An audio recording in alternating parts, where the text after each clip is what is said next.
And welcome to the Three Rivers podcast for April 29th. I am your host, Ed Troop. Hope everybody's doing well out there after the NFL draft and the Steelers draft has concluded. We're going to have lots of thoughts on the draft and what the Steelers were able to do. And we also have a special guest joining us in a little bit. But first up is Brian Carruthers. Brian, good afternoon to you. A rare Monday. Usually we do the show on Wednesday, but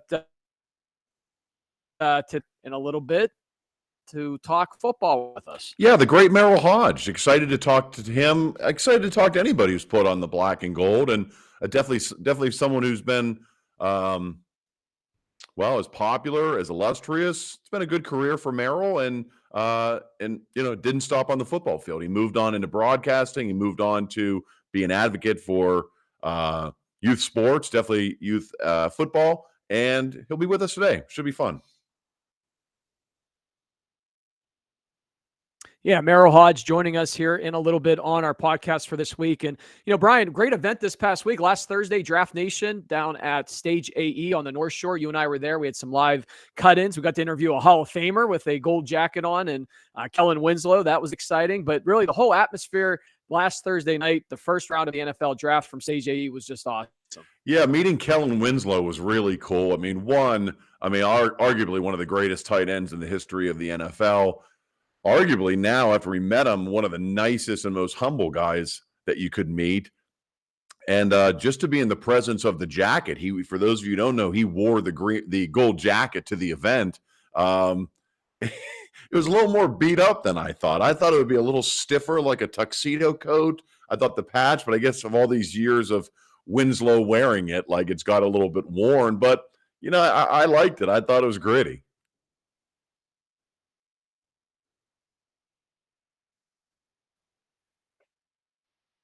A little bit, right? You're like, hey, how big's that jacket? How does it fit? I think you were starting to go. You have the NFL size of a Hall of Famer. Yeah, when you get, I stood next to Winslow, right? So I'm 6'5", 280 pounds. I'm next to Winslow. Now, arguably, Winslow, I think, is 25 years older than me. So maybe he's lost a little bit of girth over the years. But standing next to him, I was like, man, I'm kind of bigger than the Hall of Famer. And that's really when talent comes into play. When you have no skill, no talent, and no athletic ability, and you're standing next to a Hall of Famer, you realize how worthless all this size really is. That's right. You're not putting on a gold jacket anytime soon in Canton, but he certainly did. No, I wanted awesome. to wear it though. I did bring it up to him, be like, oh, there's a lot of people ask you to wear the jacket, hoping that he would let me wear the jacket. Yeah, I think we were this close to getting him to talk to you a little bit about it, and that was an exciting interview. But the whole place was really well done by Joe 412 and Draft Nation. I was on the stage, got a chance to give my opinion. Did you boo me at any point? No, I know you were worried about getting booed. No, there wasn't even a moment to boo you because, I want to give you public props. Your commentary on the draft was spot on. It was insightful. It was direct. You had a lot of great thoughts. I thought you led the group out there, man. I was impressed. I wanted to boo you. I really wanted to boo you. We got the crowd involved multiple times, kind of WWE-like. Right before I took the stage, I asked Brian for some tips. He said, work the crowd a little bit. That's what we talked about. Your favorite coach, Bill Belichick, got some boos from the home Steeler crowd on that. Yeah. And anytime we brought up the Ravens, the Bengals, or the Browns, people were definitely into it 100%. Right. My wife just said you don't get to wear it because it's just like the Stanley Cup unless you win it. Maybe Winslow kind of just said, oh, I'd never get it back. But really, maybe he doesn't want to share his clothes with people. It's absolutely disgusting. Mix of deodorant. You never know who has arm lice or smells. And then you got to get that jacket taken care of. Here's my bet. I think that Winslow has learned the hard way through dry cleaning and probably chasing people that you don't let people wear the jacket. Well, it's funny your wife Marcy mentioned that because that was the first thing that went through my head was he does not want anybody to wear this because I thought maybe the Football Hall of Fame does not allow them to. It's like the Masters jacket for golf. No one else is allowed to wear that jacket other than the person that has it. Yeah, I mean, that could be. A lot of people, when I did a radio show in Atlanta, we had a special guest when the All-Star game was in Atlanta for hockey, which will show you how long ago it was. They brought the Stanley Cup to our broadcast. We got to see it and get pictures with it. It's really cool to see in person. And you can touch it, you can look at it, you can put a piece of paper on it with a pencil and get your favorite players' names. You can do anything with this cup when you're just a fan looking at it. The only thing that the keeper of the cup doesn't let you do is he does not let anyone pick up the cup over their head, because that is reserved only for athletes who have won the Stanley Cup. And of course, me, I wanted to do it. So I was like, yeah, but like for just one picture would be great, wouldn't it? And no, he's very serious about it. Very, very serious. And we did just get an email. Merrill is trying to log on and is having some difficulties, as did you and I, to start this out. So we just resent him the link. No. We're hoping he's gonna be able to hop on here in just a few minutes with us, but they're working the problem on their side as well. So hopefully, hopefully he doesn't want to kick my ass. I have nothing to do with this. I just sit here. I turn the lights on. Hopefully Merrill's not mad at you. Me, if there's one person Merrill should be mad at, it's you. You screwed this up for him. I guess. I did everything I could on my end, but hey, Brian, it was an exciting weekend for the black and gold, and I know we're going to talk about the draft a little bit in a little bit, but I know on Oneberg you've been making some funny posts about it too. Will Yinzers have a problem trying to pronounce the first round draft pick's name? Well, it's Fuanatu. Is that what it is? Fortanu is what I saw, and I actually looked it up on YouTube. Fortanu. It's definitely Fontanu. Not Fortanu. Maybe we'll ask Merrill. He'll probably know when he comes on, right? Why are we going to put him on the spot? Now we're going to say, hey, we don't know how to do this, but Merrill, you being a pro, you probably know how exactly to pronounce this. I don't think we should. But I don't think it's what did you say it was? Fontanu. We'll find out soon enough. No one could do Chris Fuamatu Malafala, but all you need is like 2 or 3 games and you're in. Troy Polamalu, of course. Kimo von Oelhoffen. We figured it out. This is an easy one. We'll need a little bit of time as Yinzers to really like fine tune it. Look what we did with Roethlisberger. You think someone in Monroeville right now, a normal post office worker at Monroeville, sees a name like Roethlisberger on a letter and can just whip it out? No, we needed a little bit of time, but we mastered Roethlisberger. Right, exactly. And then that was a tough one to do as well. When we tried to when we first drafted Big Ben, as I tried to talk and type at the same time. What people need to know about Ed is he's so easily distracted. Why don't you just tell us what you're doing instead of like not doing the show? Who are you texting with? What are you talking about? Let us in on this. Behind the scenes, trying to get this link over to Merrill Hodge so we can get him on. Okay. Just sent it a second time. What do you think the problem is? I don't know. Who do you blame? Do you blame the internet? Do you blame Merrill? What about Merrill's assistant? She seemed very nice. Do you blame her? No, she has been wonderful through this process. So we've been working on this for over a week. Today was the day. Yeah. And I just sent it a second time.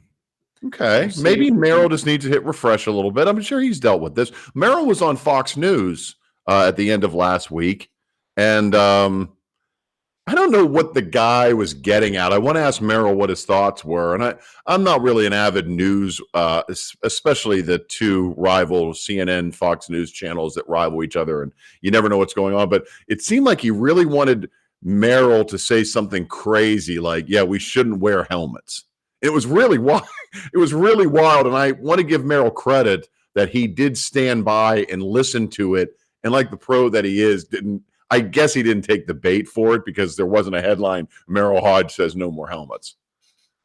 Right, exactly. It was big news that was broke late last week that the NFL is now allowing their players to wear those Guardian caps. And it's something that you've seen in practices the last few years that they've been able to do. And that's a big deal, man. There's a big study out there that it cuts down on concussions, I think, over 50% when those are worn. So I thought it was just a matter of time before they were going to be put into the NFL games as well. But yeah, I agree. I watched that interview as well, and I'm not sure where they were going with that, whether whether they were using helmets as a weapon, I think was mentioned at one time. Yes. And Merrill had to defend that and say, no, even at the youth level, we teach them right away that it's for safety purposes only.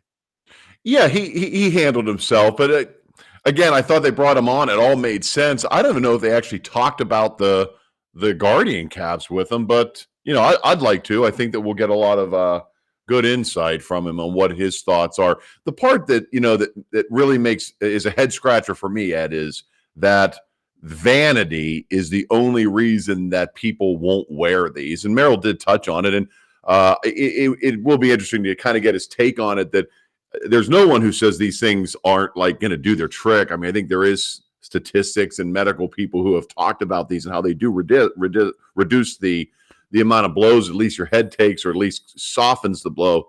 But man, vanity, boy, does that seem like a really weird thing to kind of credit. And I'm vain, so I get it, but I don't know if I'm that vain. Right. Exactly. Who are you texting with now? What do you got? I just sent the link for the third time, so I'm not sure as much. It bounced back and said I was blocked, so we're going to try it again.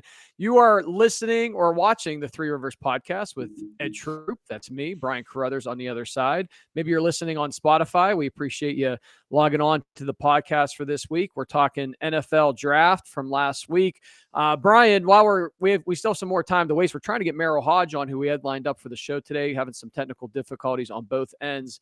Hopefully get him on here soon. But Brian, while we have a few more minutes till we see if Merrill can jump on with us, how about the Pittsburgh Merrill's assistant said that your email's been blocked now by Merrill? Yeah, twice. There you go. Yeah. Well, sorry, man. That hurts. Is that the first Pitts? And you love the Steelers more than anyone I know. Does it hurt that one of the great running backs of all time, Merrill Hodge, has blocked you via email? I don't think he blocked me. I think it's like an automatic thing. Maybe they're not recognizing my name or something. I'm getting an automatic block. I don't think it's him personally coming out. So the same way that like George Pickens would block you, it's just like a technicality. Right. Exactly. Okay. Speaking of being the blocks, AB did block Oneberg for about a month. And then I just saw recently AB brought us back. So I don't know if he's now just clicked through and said, let everybody back. But this guy knows what he's doing. Exactly. This guy definitely knows what he's doing. Well, we got a question from Brian Alfair. Says, love the picks we got. How do you guys grade it? Brian, universally across the board, if you look,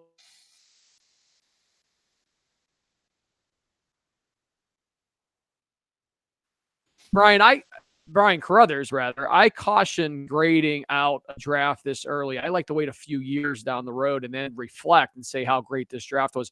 When we drafted Kenny Pickett, everybody thought it was the greatest number one pick ever that we got Pickett in here. Now, a few years later, you look back and think to yourself that wasn't the greatest pick.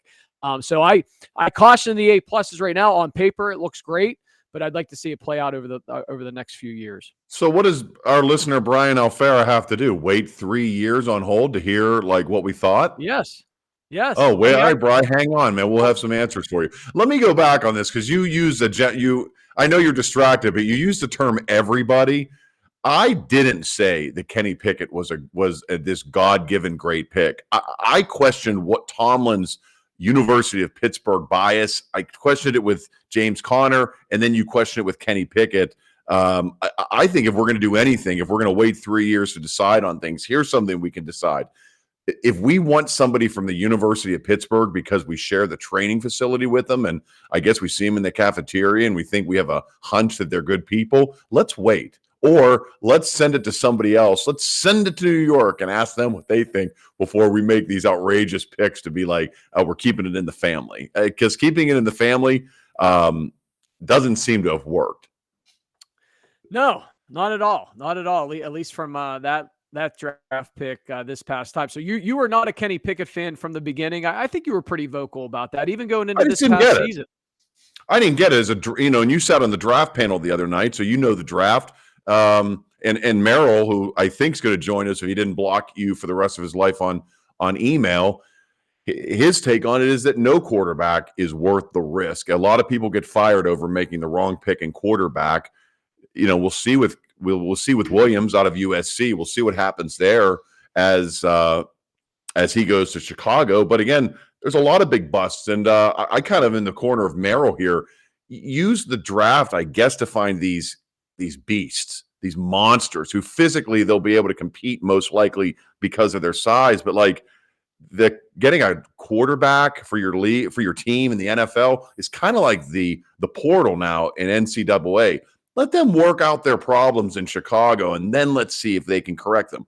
Justin Fields is a great example. Let them pay all that money, hype it up and have a lot of disappointment. And then maybe we can bring in the brains to see how he reacted during that tenure there, and let's bring him in. So just like they do in the portal, go play at Robert Morris for a year, and then maybe Duquesne will bring you up. Or God forbid, maybe even someone bigger, maybe Duke will bring you up. So the quarterback it's just so risky, and especially when Pickett probably could have gone in the third round, we could have got him in the same spot. Yeah, no, and there's a statistic out there, and I talked about it last Thursday night, that since the year 2000, about 23, now 24 years of draft, more than half the first round quarterbacks taking in the NFL draft have failed. I think it's like 30 or 40% actually make it and are successful. And defined by successful is turning into a starting quarterback for more than just a year. So that's alarming, man, especially when you look at there were six quarterbacks taken in the first round draft. Really, I think within the first 12 picks this past Thursday. Well, Merrill had to be ripping his hair out because then he's not a quarterback draft guy. Neither am I. So yeah, when you see those first six, plus I just saw today that the Minnesota Vikings, they wanted to try to lure the Patriots to give up their pick to get what's his name, May, from North Carolina. They wanted him in the worst way. They had a seriously ridiculous offer to try to move up to get May. So they saw something. And I do hope Merrill joins us, because Merrill's not necessarily a May fan as far as like the high draft pick that he got, from what I've read. No, exactly. And it's, he was one quarterback that, him and Michael Penix are two quarterbacks actually that a lot of people were not high on, May and Penix, and they went in the top 10. And, a lot of people, of course, up on Caleb Williams, a lot of people up on Jaden Daniels. I mean, those two right there, right off of the paper, jump out at you as probably going to have a lot of success. Hence why they were taking 1 and 2. But, the draft really, set the Steelers up nicely. They wanted to go offensive lineman. I was saying all week long that they were going to take Powers Johnson, the center out of Oregon. They passed on him. He almost fell down to the second pick for them at number 51. He was taking like 3 or 4 picks just before them, but they got Zach Frazier out of WVU as their second pick, who they liked all along. Well, and go with the beef. Get the cattle in there, right? Because this is like getting fresh cattle. Seems like that's what the draft should be all about. And let these skill players see what happens. I mean, look where we're at right now. Look at our top 3 quarterbacks that we have in the QB room for the Steelers right now, and everyone feels good about it. Russell Wilson, Justin Fields, and the the not-so-famous Allen from the Buffalo Bills. We let these guys develop, and whether we go to the Super Bowl or the Toilet Bowl, these guys have more experience under their belt, win or lose, than Pickett, Rudolph, and Trubisky put together. So, yeah, get the cattle in there, and I think we did the right thing. Omar Khan and Mike Tomlin have completely revamped the Steelers' offensive line just in the last 2 years. Broderick Jones taken number 1 last year. Troy Fautanu is what I'm going to go with. Brian, you've already changed it. You said it was Fautanu earlier. Fautanu is who I'm going with. You're ready to jump on me for a mispronunciation, so that'll play out as we go forward. But wait, listen, Polamalu, the Polynesian names, you give them all their credit. Polamalu. And that seemed like that was correct. Now you're going Fautanu, Fa-not-tu. Whatever. Troy. How about the new Troy? He's on one side, Broderick Jones.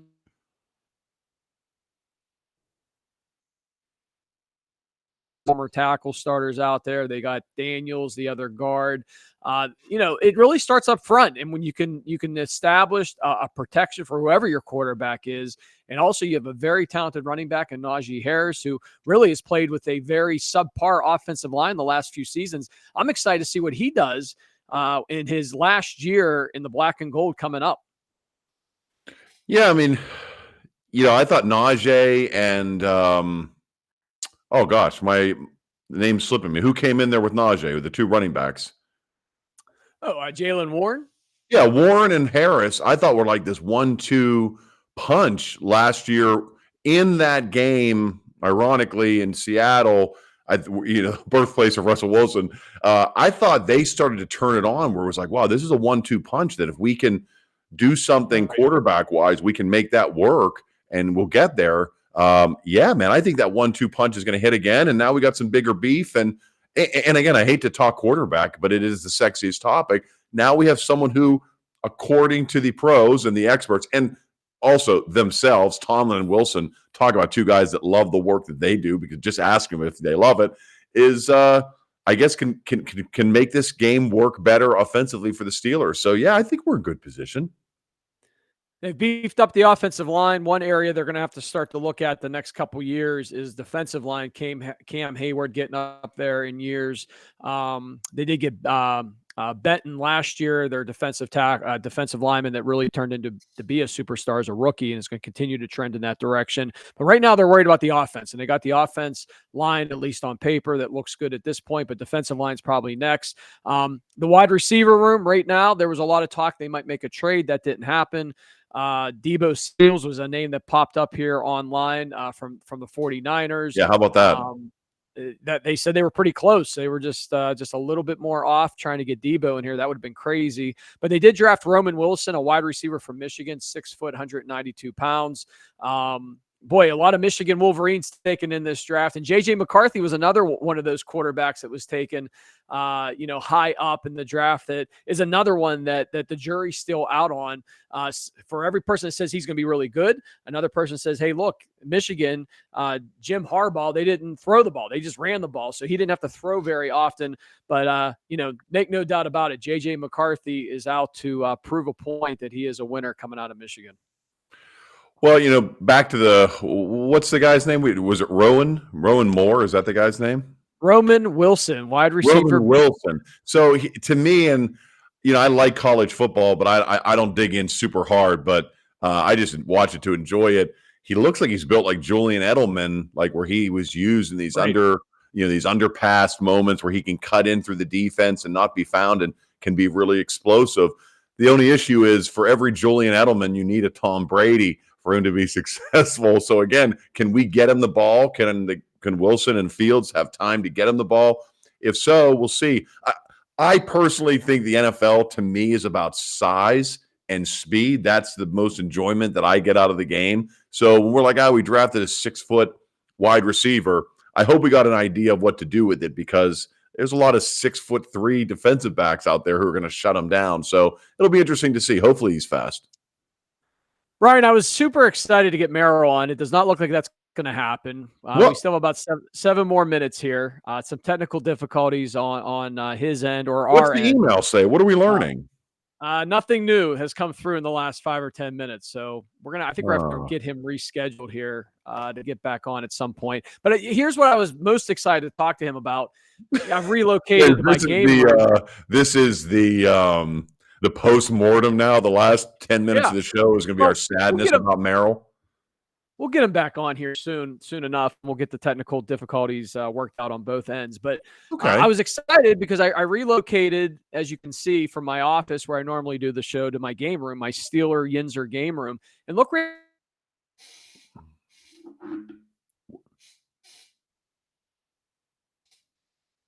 close up so we can talk about it.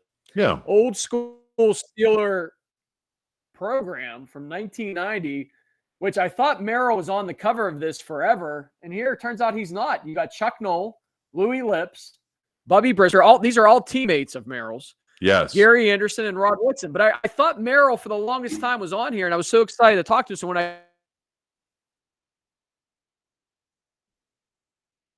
came down his teammates. Old school right there, my friend.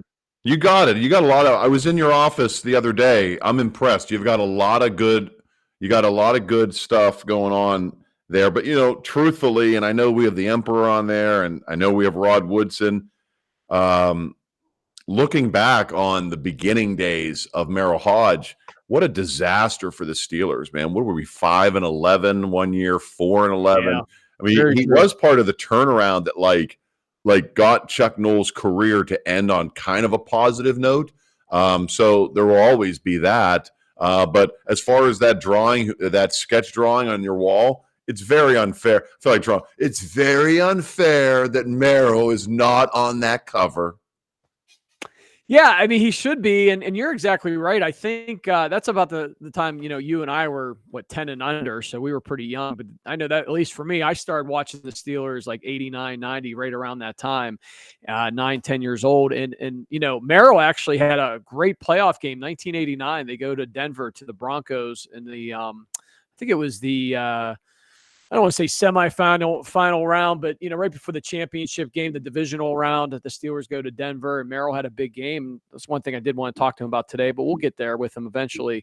And but other than that season, you're exactly right. That was the end of Chuck Noll. He still continued to coach in 90 and 91, and then Bill Cowher came in 92. I think Merrill played with the Steelers up until the 93 season, so he got the first couple years of Bill. Yeah, those were some rough teams, and that's eventually what led Chuck Noll to retirement and brought Bill Cowher in 1992. This has turned into a great show, and I think this should be the show for moving forward. I think we dump the sports talk, and we pick a name out of a hat of a famous person. Sure. And we talk about if they were here, what we would have asked them, and how disappointed we are that they're not here. This is a good debut show with Merrill, what we would have talked about. Next week, I might I'll be like, oh, Wesley Snipes. If he was here, I would ask about all the movies he did with Woody Harrelson, but he's not, but I would have. I think they're making a sequel to White Men Can't Jump, right? If he was here, I wish he was here because I would ask him if he was here. We could ask him. Yeah, I would have asked him. Can ask him. Here's the thing. Here's the teaser for Merrill. So get him back on. In 1998, I'm not going to give I don't want to give too many details. I want to tell Mr. Hodge this one-on-one. He'll probably remember me, even though I looked a little different in 1998, but he visited Holy Trinity Elementary School in Robinson Township, and I was in third grade, and I got a chance to interview him. And I wonder if he remembers, because I only asked him one question, and the teacher took the microphone out of my hand. What was that one question? I mean, there's no way you remember that, right? Of course I do.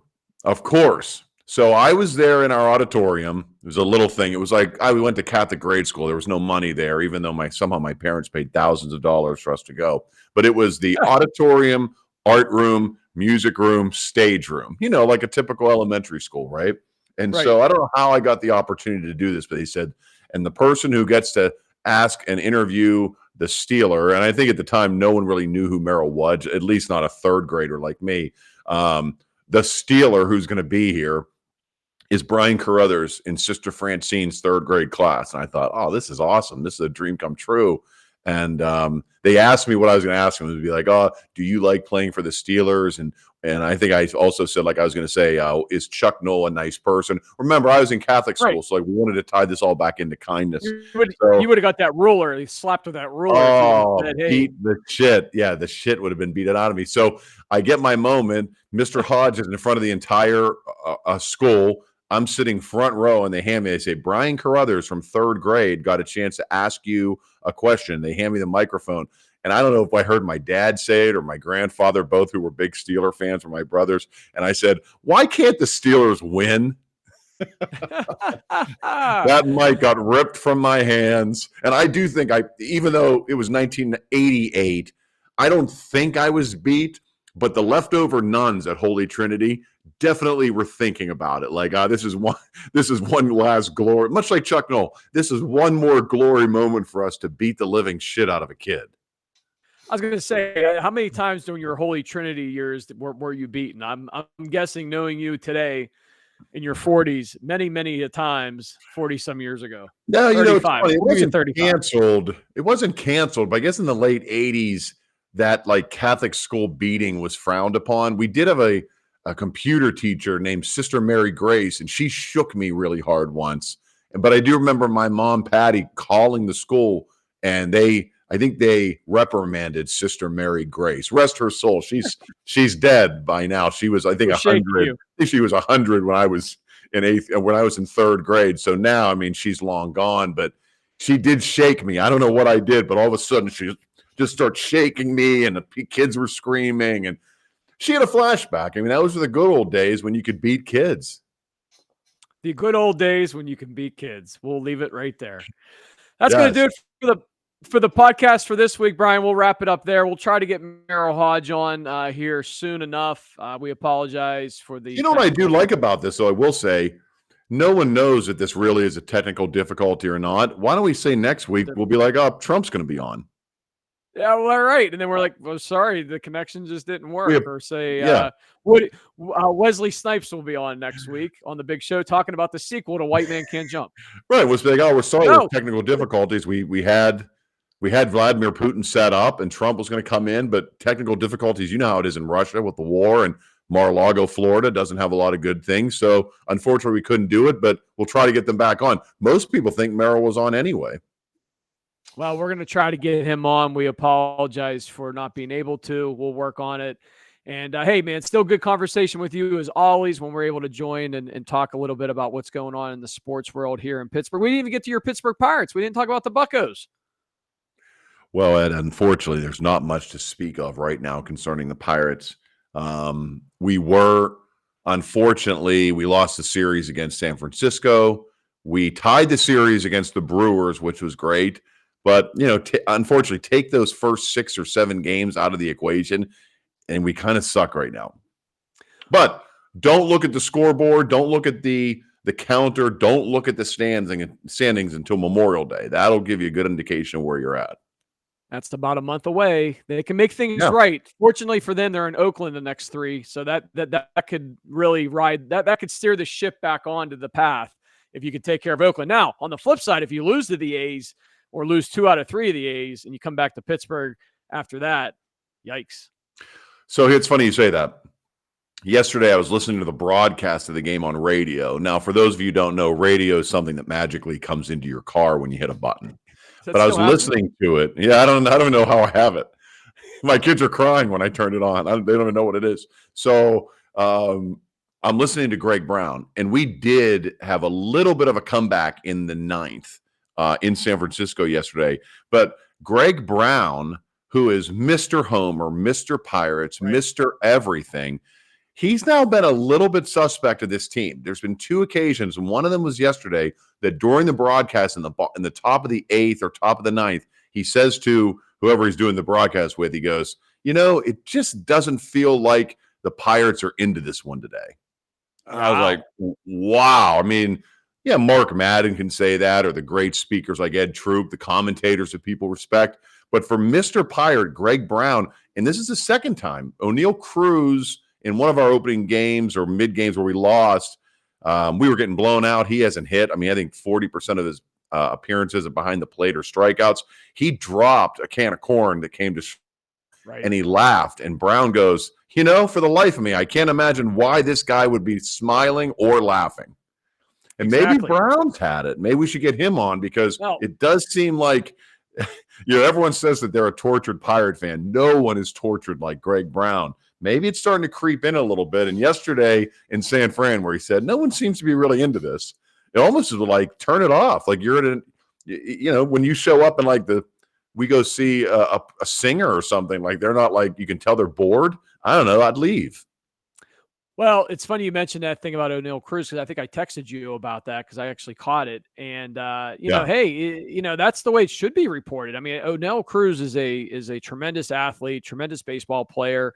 But when you're losing badly at home, and you just dropped a routine fly ball and gave up a few more runs, and then the following half inning, you're in the dugout laughing, having a great time. It reminds me of that scene in Moneyball when Brad Pitt goes into the locker room when they're playing music. They're on a big losing streak to start the season, and he picks up all those baseball bats and he throws them and says, "Yes, why are we having such a great time?" He's like, is this what winning sounds like? And then he says, and then it's dead silent. He goes, "Nope, that's what losing sounds like." That's right. So that's kind of where we are right now. If Brown has his finger on the pulse, he's at all these games and he knows this team. He knows these guys, and people want to leak himself all the time, right? For now, Brown to kind of go public in his own way to say, "Well, these guys don't even seem like they're into it today," and kind of laugh it off, that's a major, to me as a fan, that's a major indicator that maybe something is wrong. And I'm not a conspiracy theorist, but I will say if that's true, there's only one person you can blame for that attitude, and it's Derek Shelton. Oh, absolutely. It all goes back to the manager or the coach, whether it's football, baseball, basketball, hockey. It all starts there. It all starts at the top. And, any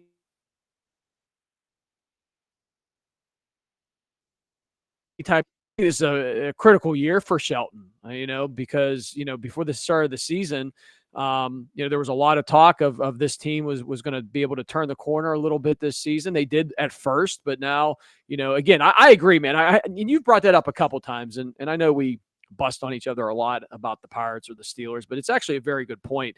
You can't really judge a baseball season until 2 solid months into the year. And then you start looking at things, and everybody says the All-Star break's the next indicator, right? Sure. So whether it's Memorial Day, All-Star break, that's when you kind of know what's going on, because baseball is such a long season. It's such a grind. You can't make a prediction after just a month to say, oh, this is the best team or this is the worst team. How many times have the really good teams like the Brewers or the Cubs or the Yankees or even the Rangers last year that, they almost look dead on arrival in mid-July, and then all of a sudden they're in the playoffs at the end and they make a run. Yeah, the Rangers, I think, were at 500 last year at the All-Star break, and they went on to win the World Series. Here's the quick prediction that I'll make, and I know you got to get out of here. You got another interview to do. You and Merrill Hodge are going to lunch together. But I will say this. This is an indicator. They're saying right now that, of course, Paul Skeens, the talented pitcher, Mr. Livy Dunn, is in AAA dominating and waiting for that call. He is not going to get that call until the Pirates go through their arbitration type year thing. It's all contracts and nonsense to me, but they're not bringing him up to lose a year on him until a certain date. It's June 5th or June 7th, something. So the talk is they're going to bring him up. However, if we're such dog crap that it is worthless to bring him up, something like we're 12 or 15 games under 500, 20 games, maybe even less than 10.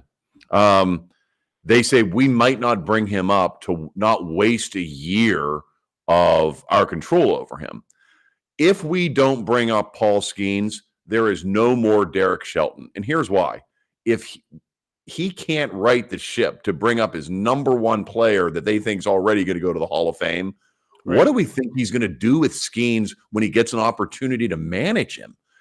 I think that is the biggest moment, that if we hear that Skeens will not be coming to Pittsburgh, or maybe he'll come to Pittsburgh in September, Derek Shelton's career is over as the manager of the Pirates. Well, we will find out in just a little bit over a month. All along, it's been talked about mid-June was the Paul Skeens timeline, whether it's for contract development, however you want to look at it. The clock's ticking, and yes, it's right around the corner for the Pittsburgh Pirates.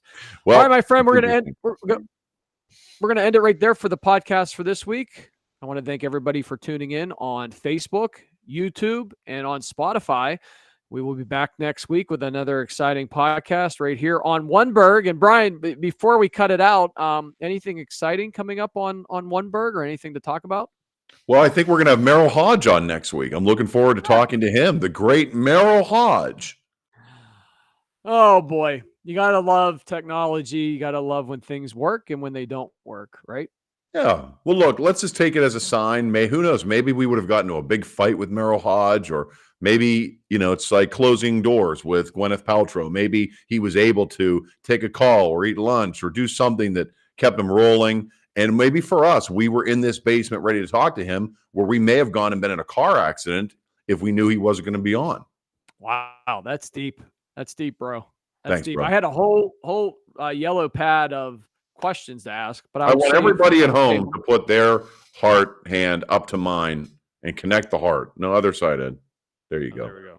Bring it a little closer. You're too far. Anyway, you know who you are out there. All right, that'll do it for the Three Rivers podcast for this week. By the way, what was your first question? What was your seventh question for Hodge? You had a whole notebook there. What was number 7? It was about the draft. Well, what is? I'll pretend I'm in. Let me hear you deliver it. Practice. About the NFL draft. Okay, go ahead. Yeah, your thoughts on the draft process and what all goes into it leading up to the draft, and how do these how do these organizations get it right, and then how do these organizations get it wrong sometimes? You can't ask Merrill that. I'm glad Merrill's. He would have known that. He's a football guru. He's a football guru. He knows. First of all, that was 4 questions in one. You're going to confuse Mr. Hodge. Don't confuse Mr. Hodge. Well, and then how does he know? He's never drafted anyone. Go back to the drawing board on that. I'm glad we didn't ask him the 7th. Just what was the 9th question? The 9th question was your thoughts on the Pittsburgh Pirates. No, you're lying. That'll do it. We will see you next week, everybody, right here on the Three Rivers Podcast.